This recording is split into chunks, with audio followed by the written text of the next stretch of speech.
സത്യത്തിൽ നമ്മുടെ ഭരണഘടനയോട് തന്നെയുള്ളൊരു വെല്ലുവിളിയായത്. ഇത്തരത്തിലുള്ള രീതികളും ചിന്തകളും ഇന്ത്യൻ സംസ്കാരത്തിന് ചേർന്നതാണോ എന്നുള്ളത് വലിയ രീതിയിൽ ചിന്തിക്കേണ്ട സമയമായിരിക്കുന്നു. അവിടെ അത്തരം മതപരിവർത്തനങ്ങളോ മനുഷ്യക്കടത്തോ ഒന്നും ഉണ്ടായിട്ടില്ല.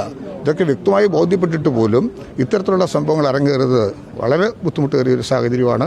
ന്യൂനപക്ഷങ്ങൾക്കെതിരായി സംഘപരിവാർ ഭരണകൂടത്തെ ഉപയോഗിച്ച് രാജ്യവ്യാപകമായി നടത്തുന്ന അതിക്രമങ്ങളുടെ, അടിച്ചമർത്തലുകളുടെ മറ്റൊരു ഉദാഹരണമാണിപ്പോൾ ഉണ്ടായിട്ടുള്ളത്. ഇതെല്ലാം കണ്ടിട്ടും സംഘപരിവാറിനെ രക്ഷകരായിട്ട് കരുതുന്നവരുണ്ടെങ്കിൽ അവരെ സൂക്ഷിക്കണം. സകലമാന നിയമങ്ങളും ഭരണഘടനയെ പറയുന്ന കാര്യങ്ങളും കാറ്റിപ്പറത്തിക്കൊണ്ടാണല്ലോ ബജ്രംഗളിന്റെയൊക്കെ തന്നെ സഹായത്തോടുകൂടി അവരുടെ പിന്തുണയോടുകൂടി ഈ രണ്ട് കന്യാസ്ത്രീമാരെ ഘോഷയാത്രയോടുകൂടി അറസ്റ്റ് ചെയ്തുകൊണ്ട് പിന്നെ പോയത്. ഒരു തിരുമേനിമാരുടെയും പ്രതിഷേധവും പ്രകടനം കണ്ടില്ലല്ലോ. അപ്പൊ അവർക്കെല്ലാം അവരുടെ സാധനങ്ങൾ ഉറപ്പിച്ച് മുന്നോട്ട് കൊണ്ടുപോവുക.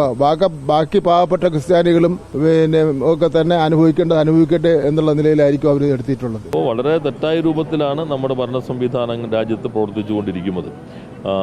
സമാധാനപരമായും നിയമപരമായും പ്രവർത്തിക്കുന്നവർക്ക് അത് പ്രവർത്തനം നടത്താൻ ആവശ്യമായ സ്വാതന്ത്ര്യം നമ്മുടെ രാജ്യത്തുണ്ട്.